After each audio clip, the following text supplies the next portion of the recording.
जैसे जैसे निमाड़ की गर्मी का तपन बढ़ती जा रही है, वैसे वैसे ही लोकसभा चुनाव की सरगर्मी भी बढ़ती जा रही है। खरगोन बड़वानी लोकसभा के लिए 13 मई को मतदान होना है। ऐसे में हम पहुंचे हैं आम जनता के बीच चाय पर चर्चा करने। ये एक ऐसी जगह है जहां पर लोग आते हैं, कैरम भी खेलते हैं, साथ में मिलजुल के चुनाव के मुद्दों पर भी बात होती है। ऐसे ही हम मुद्दों पर आज इनसे बात करना चाहेंगे। किन मुद्दों को लेकर ये आप लोकसभा चुनाव में जाने वाले हैं? तो अभी तो ये चूंकि बड़ा चुनाव है और राष्ट्रीय मुद्दे निश्चित रूप से यहाँ पर प्रभाव डाल रहे हैं। जैसे कि अभी आरक्षण का विषय यहाँ पर चला था, राहुल गांधी जी ने भी कहा कि भाजपा आरक्षण समाप्त कर रही। उसके बाद मोदी जी की सभा हुई और उन्होंने कहा कि आरक्षण को कोई समाप्त कर नहीं सकता है। तो इस कंट्रोवर्सी में यहाँ का मतदाता फंसा है। लेकिन हिंदुत्व का कार्ड भी यहाँ पर चल रहा है।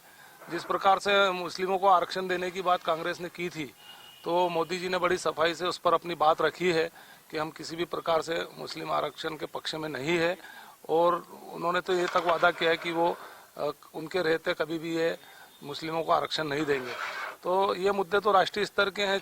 यहाँ के जो लोकल मुद्दे हैं उन पर भी लोगों में मंथन चल रहा है कि जो पिछले वर्षों में यहाँ पर विकास हुए हैं, तो विकास की बातें भी होती है। क्षेत्र का काफ़ी विकास हुआ है, सड़कों का हुआ है, स्वास्थ्य का हुआ है, शिक्षा का हुआ है, पेयजल में हुआ है।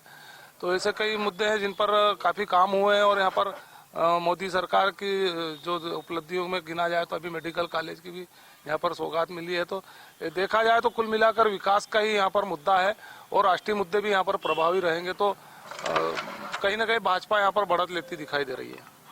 किन मुद्दों को लेकर आप लोकसभा चुनाव में जाने? हमारे जो है खरगोन बड़वानी लोकसभा में 6 तारीख को राहुल जी आए, 7 तारीख को प्रधानमंत्री आदरणीय नरेंद्र मोदी जी आए। मोदी जी के भाषणों में कल जो क्षेत्र के प्रति होना चाहिए, राष्ट्रीय लेवल पर जो है मुद्दे होना चाहिए, उनके बजाय हिंदुत्व, मुसलमान, पाकिस्तान के अतिरिक्त कुछ नहीं रहा। मुद्दे होना चाहिए थे 15 लाख रुपए का क्या हुआ, मुद्दा होना चाहिए था 2 लाख नौकरियों का क्या हुआ, 2 करोड़ नौकरियों का क्या हुआ।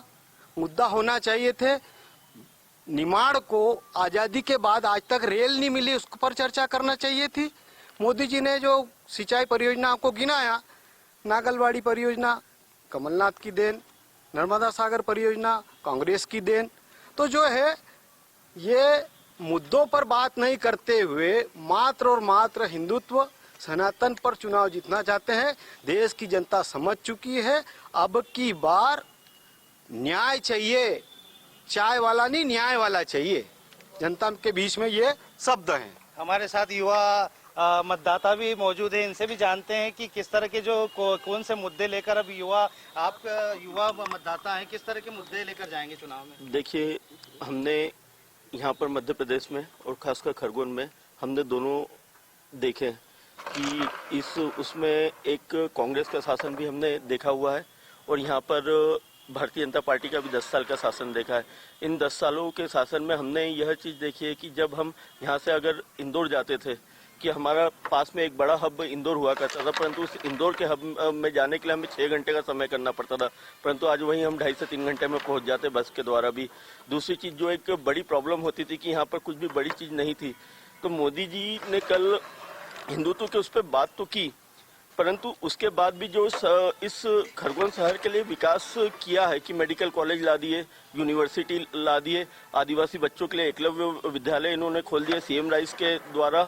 यहाँ पर जनजाति बच्चों के लिए विकास के लिए कहीं की जा रही है। जैसे कि हमारे एक मित्र कह रहे थे कि 2 करोड़ नौकरियों का क्या हुआ, परंतु यहाँ पर लगभग खरगोन जिले में पिछले 10 सालों के अंदर करीब 1 लाख युवाओं को स्वरोजगार योजना के अंतर्गत पूरे खरगोन और बड़वानी जिले के अंतर्गत उन्होंने लोन दे करके उनको रोजगार से लगाया गया है। जरूरी नहीं है कि इतनी नौकरी और ये चीज लगे, परंतु एक देश हित में एक अच्छा नेतृत्व काम कर रहा है, जो कि विकास के संकल्प हम देखते हैं कि इस खरगोन में यह चीज जो विकास है हो रहा है कि नवग्रह कॉरिडोर आ गया है। यहाँ भविष्य में एक सीआरपीएफ की वह भी खुलने वाली, तो बहुत सारी ऐसी योजनाएं लेकर के आ रहे हैं जिससे कि खरगोन एक मजबूत तरीके से 2022 में भी हमने दंगों को झेला था। तो एक कानून दृढ़ करने के लिए जिस प्रकार से करना चाहिए उस प्रकार से मोदी जी सभी इसी के माध्यम से भी अन्य योजनाओं को भी किसानों के हित में यह लोग दे रहे हैं। इस प्रकार से कि किसानों को एक 0% पे ब्याज हो जाना, बिजली आज लगभग 10 से 12 घंटे किसानों को मिलना, तो बहुत में बदलाव हुआ है। और यह चीज़ आम जनता देख रही है और जान भी रही है, और देश का युवा भी समझ रहा है कि हमारा देश का जो नेतृत्व है माननीय नरेंद्र मोदी जी, वह किस प्रकार से विकास और मजबूत राष्ट्र को बढ़ावा दे रहे हैं। आप भी एक युवा मतदाता है, क्या सोच रहे हैं कि किन मुद्दों को लेकर चुनाव में जाने करने? भारतीय जनता पार्टी जिस प्रकार मोदी जी को हीरो बनाकर चुनाव, एक प्रज्वल रेणुआ करके एक सांसद है इनके, या फिर सांसद पुत्र जो है, 2700 महिलाओं के यौन शोषण का आरोप लगा हुआ है। यौन शोषण पास्को एक्ट में एफआईआर हुई, आज तक गिरफ्तारी नहीं हुई है उनकी। तो मोदी जी ने बलात्कारियों की नवरत्न माला सम्मान और नारी शक्ति की बात करते हैं। मणिपुर घटना ले लो, महिलाओं को निर्वस्त्र घुमाया गया। अगर विश्व में डंका बज रहा है मोदी जी का, तो मणिपुर जाने रिलीफ है। किसान आंदोलन का एमएसपी वाला मुद्दा रहेगा। किसानों को अपने मूल्य पे गेहूं के 2700 रुपए की बात करी थी, मगर गेहूं आज 2200 है।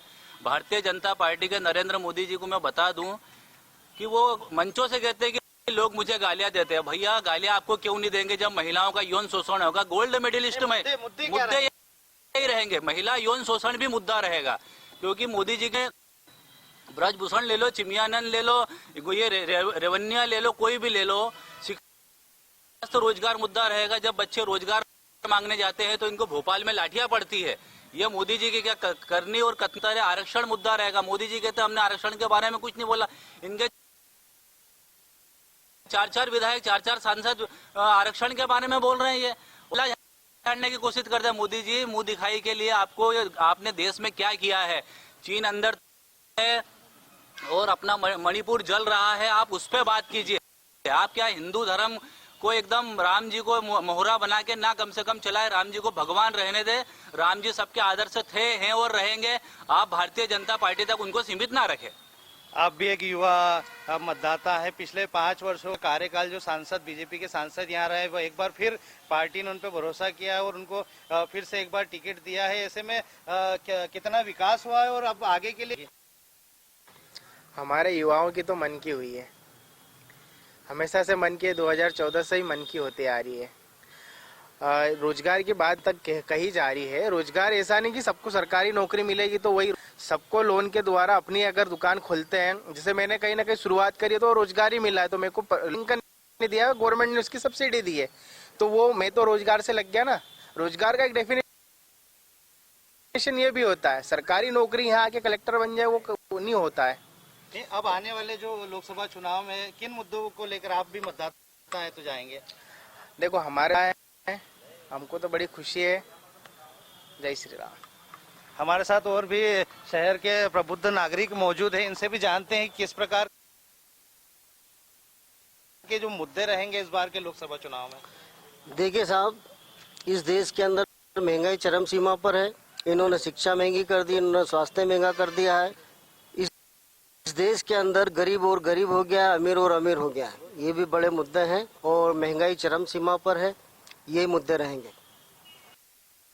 जिस प्रकार से भारतीय जनता पार्टी 2014 में नरेंद्र मोदी जी ने जो अपने कहते कि मैं महंगाई का मंत्री नहीं बोलता है, तो मैं आज यही कहना चाहूँगा कि आपको आज महंगाई पे मैं बोलना चाहिए। गैस सिलेंडर के दाम जो 350 रुपये थे, आज 1200-1000 रुपये हो चुके हैं। पेट्रोल के भाव जो 70 रुपये थे वो 110 रुपये हो चुके हैं। आज गरीब की दाल थाली में नहीं मिल रही है, वो 180 रुपये पर पहुँच गई है। महंगाई इतनी चरम सीमा पर है कि गरीब हाहाकार हो, रोजगार है ही नहीं। बच्चे पढ़ लिख कर आज भटक रहे, आप उनकी शादियां कर गए अब, लेकिन अब काम नहीं मिल रहा है, तो बेरोजगार बहुत परेशान है और महंगाई बहुत चरम सीमा पर है। गरीब बच्चों की अगर बात करें तो आज पिछले बच्चों की स्कॉलरशिप नहीं मिली है। मेरी बच्ची ज्ञानोदय उज्जैन में पढ़ी, उसकी आज तक स्कॉलरशिप नहीं मिली है। 1000-1200 रुपये महिलाओं के खाते में डालने के लिए पैसा है, लेकिन गरीब बच्चों के लिए स्कॉलरशिप का पैसा नहीं है। कहीं ना कहीं निमाड़ की तपती गर्मी के साथ में के मन में भी कई सवाल खड़े होते आ रहे हैं और ऐसे ही सवालों के लेकर हम फिर एक बार मतदाता के बीच पहुंचे हैं। हमारे साथ में रिटायर यहाँ पे एक टीचर हैं, वो भी हैं। किन मुद्दों को लेकर आप भी दिए हैं बच्चों को, किन मुद्दों को लेकर आप जाएंगे चुनाव? सबसे पहले मैं आपको आपके चैनल को धन्यवाद देना चाहूँगा कि आपने चर्चा पे हमें बुलाया। चाय की चर्चा पर हम उपस्थित हुए और यहाँ जन समूह इकट्ठा हुआ है। बीच में चर्चा का विषय बना है बेरोजगारी का मुद्दा। रोजगार एक ऐसी वस्तु है जिसे पाने के लिए हर व्यक्ति लालायित होता है। मेरा मानना है, मैं खरगोन जिले से बात कर रहा हूँ। मैं खरगोन जिले की ज़्यादातर बात करूँगा। हमारे जिले में यातायात के साधन सीमित है और उद्योग क्षेत्र हमारे कृषि आधारित हमारा जिला है, इसलिए कृषि आधारित उद्योग हमारे यहाँ नहीं है। यदि हमारे यहाँ से रेलवे की यदि व्यवस्था हो जाती है तो कृषि आधारित उद्योग जैसे डेयरी फार्म है, पोल्ट्री फार्म है, कृषि उद्योग, धागा उद्योग है। हमारे यहाँ से धागे की सूत मिल एक जरूर, लेकिन धागे की फैक्ट्री एक भी नहीं है। हमारे शुगर मिल है लेकिन गन्ने के खेत एक भी नहीं। मध्य प्रदेश शासन से मैं ये आग्रह करना चाहूंगा कि अभी का मुद्दा जो राजनीतिक मुद्दा है, मैं इस मुद्दे को मुद्दा नहीं मानता। मैं इस बात को मानना चाहता हूं कि प्रदेश में इस तरह की व्यवस्था जो उम्मीदवार करे, जो सरकार बने, जो सरकार ऐसी व्यवस्था करे जिसमें बेरोजगारी, भुखमरी, औद्योगिक और सांस्कृतिक, शैक्षणिक सारी बातों को अपने ध्यान में रखते हुए उम्मीदवारी जताते हैं तो देश खुशहाली की ओर प्रगतिशील होगा। इन्हीं बातों के साथ मांगीलाल राणे। हमारे साथ समाज सेवी भी मौजूद है। किन मुद्दों को लेकर जाने वाले हैं चुनाव में? साहब, कल बड़ी खुशी हुई थी कि हमारे देश के प्रधानमंत्री हमारे गृह जिले में आए थे, लेकिन दुख तब हो गया कि माननीय प्रधानमंत्री जी ने शिक्षा, स्वास्थ्य, रोजगार, बेरोजगारी और महंगाई पर कुछ भी बात नहीं करी। देश में बेरोजगारी ज़्यादा है, शिक्षा महंगी है, स्वास्थ्य महंगा है, स्वास्थ्य सेवाएं महंगी है और इन्हीं चीज़ों को लेके उम्मीद थी कि प्रधानमंत्री जी इन पर कुछ बोलेंगे। डीजल पेट्रोल के जो भाव है बहुत ऊपर है और साथ में जो है ये इस पे जो जीएसटीयाँ लगी है वो जीएसटीओ को कम करे ताकि उस पे जो है पेट्रोल डीजल के भाव कम हो जाएंगे। तो खाने पीने की चीज़ें उन पे भी जो जीएसटीयाँ लगा दी गई है वो नहीं होना चाहिए, इनको हटाना चाहिए ताकि देश में लोगों को जो है थोड़ी राहत मिलेगी। महंगाई बहुत ज़्यादा है, कमर तोड़ महंगाई हो गई है, सहन नहीं हो रही है पब्लिक से। तो मैं निवेदन करूंगा कि जो भी सत्ता में आए इन चीज़ों पर ध्यान दें और जीएसटी को कम करें, महंगाई को कम करें और खाद्य पदार्थों पर जो जीएसटी लग रही है उसको भी हटाएं। हमारे साथ ग्रामीण क्षेत्र के मतदाता भी मौजूद हैं। यहाँ पे आप ग्रामीण क्षेत्र से आते हैं, किस तरह की समस्या और अब जो लोकसभा चुनाव में है किन मुद्दों को लेकर आप मतदान करने वाले हैं? देखिए, सबसे पहले तो मैं आपके न्यूज़ चैनल को हमारी बात उठाने के लिए धन्यवाद देता हूं और दूसरी बात, जब कल माननीय नरेंद्र मोदी जी हमारे खरगोन में पधारे, उनका हमने दिल से आभार स्वागत व्यक्त करा है।